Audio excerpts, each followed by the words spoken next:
आज माझ्याबरोबर एक असा चेहरा आहे जो जो म्हणजे टी व्हीमधून तुम्ही त्याला जाणता, पण आज ते अशा एका नाटकात आहे की घरातल्या सगळ्यांना ते नाटक आणि तो विषय आवडेल. तर मी स्वतः काही सांगणार नाही, पण आज आपल्याबरोबर बघा तुम्ही.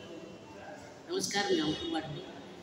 आता माझं एक नवीन नाटक बालनाट्य येत आहे, अंजू कुणाली पुण्यात. खरं तर हे नाटक 55 वर्षापूर्वी एकदा आलेलं होतं. त्यातून पहिला वाटे मॅडम काम करत होत्या अंजूचं. आता हे परत नव्या रूपात, नव्या ढंगात आणि नव्या संचेत येत आहे. त्याचं दिग्दर्शन केलं आहे राजेश देशपांडे सरांनी. दिग्दर्शन आणि गीते केले. त्याचंच निर्मिती पावसकर काका आणि डॉक्टर सरीफ यांनी केली आहे. यामध्ये द क्रिएशन, सृजन द क्रिएशन या ग्रुपचे नवीन कलाकार आहेत. टोळीचे आहेत, तगडी कलाकार आहेत आणि खूप चांगलं काम करत आहेत. मी यात 7 वेगवेगळ्या भूमिका करतो आणि हे नाटक लहान मुलांना तर आवडेलच, त्यांच्या पालकांना पण आवडेल खाते. तर एक मला सांग, तू टी व्हीमध्ये फार व्यस्त असतोस, तर अशा वेळेला नाटक करायचा विचार आणि वेळ कसा काढलास? नाही, नाटक तर मी सातत्याने करतोच आहे गेल्या 10 वर्षापासून. कारण नाटक करण्यामागे एक माझा हेतू आहे की नाटक करताना एक एनर्जी वेगळीच येते आणि फेस टू फेस ऑडियन्ससोबत आपण इंटरॅक्ट करतो. त्यांना आवडतं आहे नाही आवडत आपल्याला तिथेच नाटक करतानाच कळतं. आणि मला तर वाटतं की प्रत्येक कलाकाराची जी तलवार असते, प्रत्येक कलाकाराची जी अभिनयाची तलवार असते, ती नाटकातूनच गाजवली जाते, कलाकार तिथूनच होते. कारण खूप लाईव्ह केल्यामुळे ऑडियन्सचा अंदाज येतो, आपल्या कामाचा अंदाज येतो. हां, टी व्हीत काम करता करता यासाठी आपण वेळ काढलाच पाहिजे असं म्हणतो. बरं, टी व्हीमध्ये फार लोकप्रियता अशी पटकन मिळते नाही, नाटकामध्ये थोडं धीमल प्रेक्षक येतील तेव्हा. तर ॲज अन ॲक्टर म्हणून तुला कुठलं मीडियम त्या अनुषंगित योग्य वाटतं? नाही, मीडियम तसं तर मला दोन्ही सारखेच चांगलीच वाटतं, सारखेच आहेत. कारण तर तुम्हाला टी व्हीत अभिनय करायचा, इकडे अभिनय करायचा, पण प्रायोरिटी जर मला फर्स्ट प्रायोरिटी जर मी नाटक घेतले, एक नाटकाला जर भू म्हणालो किंवा मग नाटकाला जर सगळ्यात पहिले भू म्हणालो आणि नाटक आता येतं, त्याच्यामध्ये जर मला पिक्चर आला किंवा मग एखादी सिरियल आला, तर मी नाटकाला पहिले प्राधान्य देईन. कारण मी त्यांना हो बोललो, मी त्यांना शब्द दिला आहे.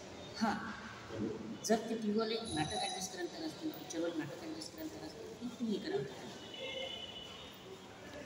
बरं, या नाटकामध्ये बाल कंपन्यांची एक मोठी फौज आहे, तर कसं काय जमून घेतलं त्यांच्याबरोबर?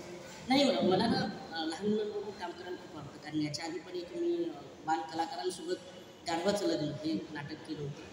त्यामध्ये सगळ्यात छोटा कलाकार हा 4 वर्षाचा होता आणि ते खूप धमाल करतात. त्यांचं पाठांतर सॉलिड असतं आणि वावरताना त्यांचा कॉन्फिडन्स वेगळा असतो. ह्या नाटकातही तसेच आहेत. अंजू आणि दोघे खूप लहान लहान आहेत, पण त्याचा स्टेजवरचा अपीरियन्स आणि त्यांची पाठांतर सॉलिड असतं. आणि नाटकाच्या व्यतिरिक्त ते खूप प्रश्न विचारतात आणि मला त्यांच्या प्रश्नाची उत्तरं द्यायला खूप आवडतं. कारण त्यांच्यासोबत जुळून घेताना मला खूप आवडतं. एकतर मला लहान मुलं खूप आवडतं आणि लहान मुलांना पण मी खूप आवडतो असं मला वाटतं. कारण लहान मुलं माझ्याकडे खूप कौतुकाने बघतात आणि त्यांच्यासोबत मला मिसळायला खूप आवडतं.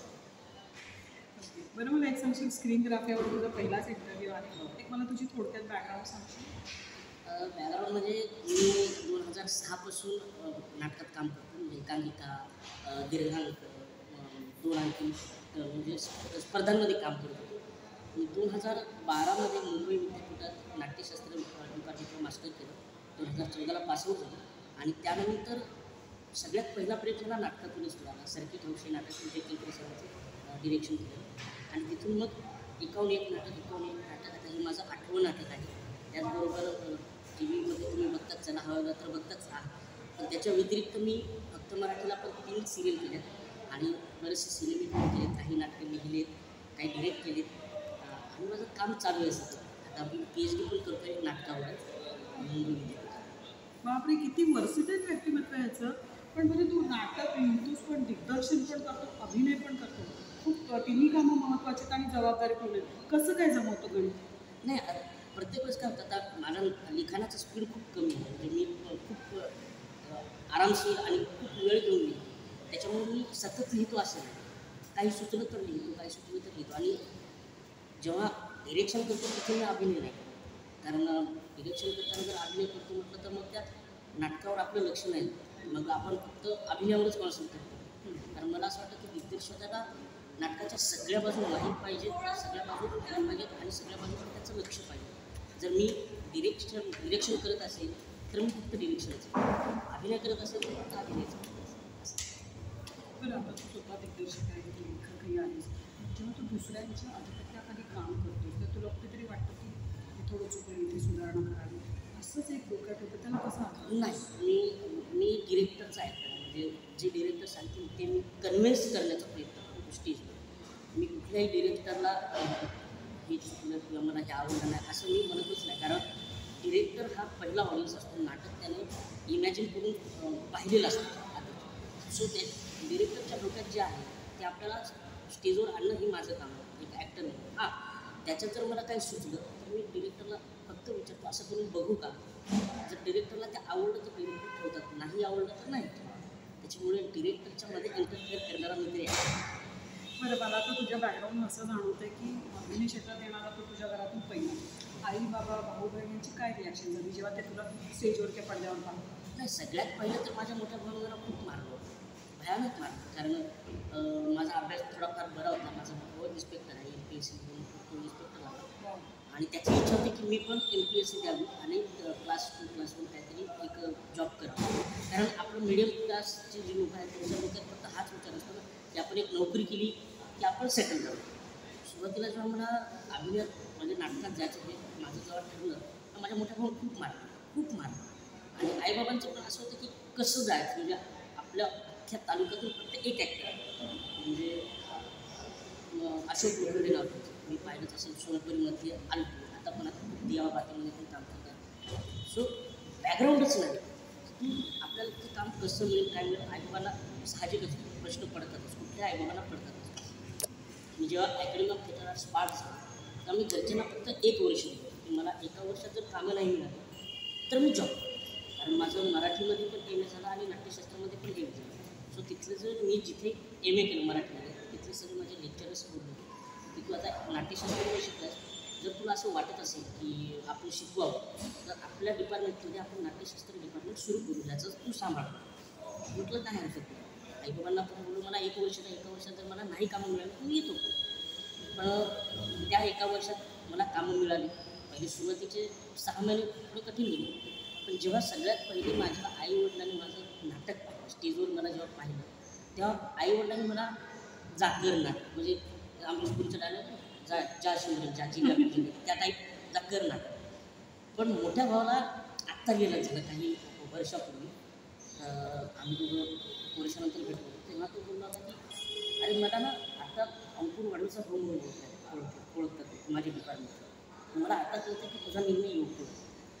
हा फक्त एवढंच आहे, मी निर्णय घेताना मी ठाम होतो की जर मला नाही जमलं तर मला त्याच्या व्यतिरिक्त काय काय येतं. म्हणजे मला मेकअप येतो, मला सेट डिझायनिंग येतं, मी डिरेक्शन करू शकतो, ठीक आहे. ॲक्टिंगच्या व्यतिरिक्त पण मला काहीतरी आलं पाहिजे, कारण ॲक्टिंगवर आपण कितपत अवलंबून होतो.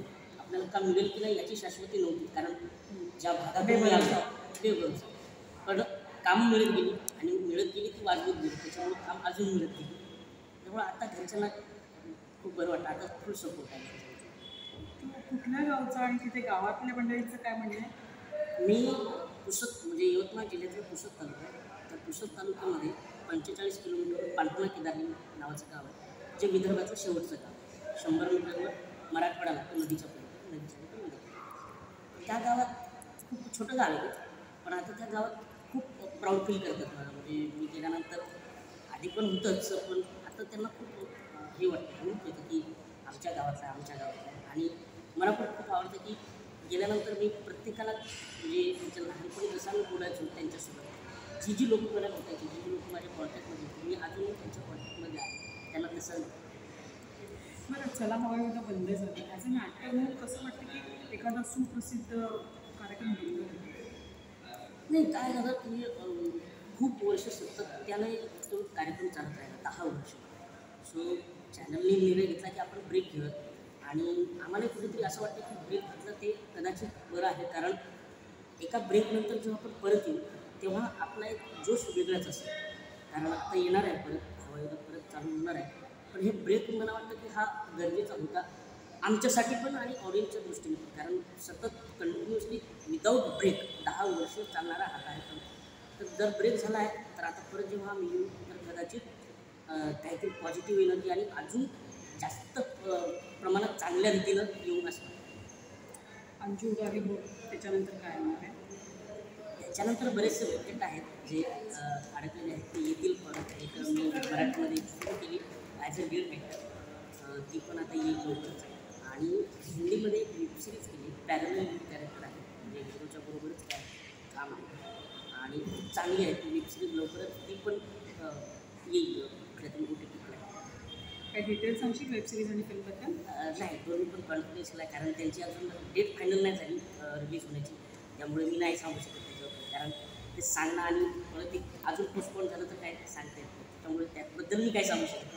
हां, जेव्हा त्याची डेट येईल किंवा मग आपण या महिन्यात आपण रिलीज करतो असं मला जेव्हा तेव्हा नक्कीच सांगतो. स्क्रीन ग्राफिकबरोबर बातचीत केल्याबद्दल खूप खूप धन्यवाद. धन्यवाद, खूप खूप. आणि नक्की ऑडियन्सला पण सांगेल की नक्की आमचं नाटक बघायला, तुमच्या मुलांसगट, तुमच्या पालकांसगट, तुमच्या शेजाऱ्यांसगट हे नाटक तुम्हाला खूप आवडेल. अंजू उडाली हो.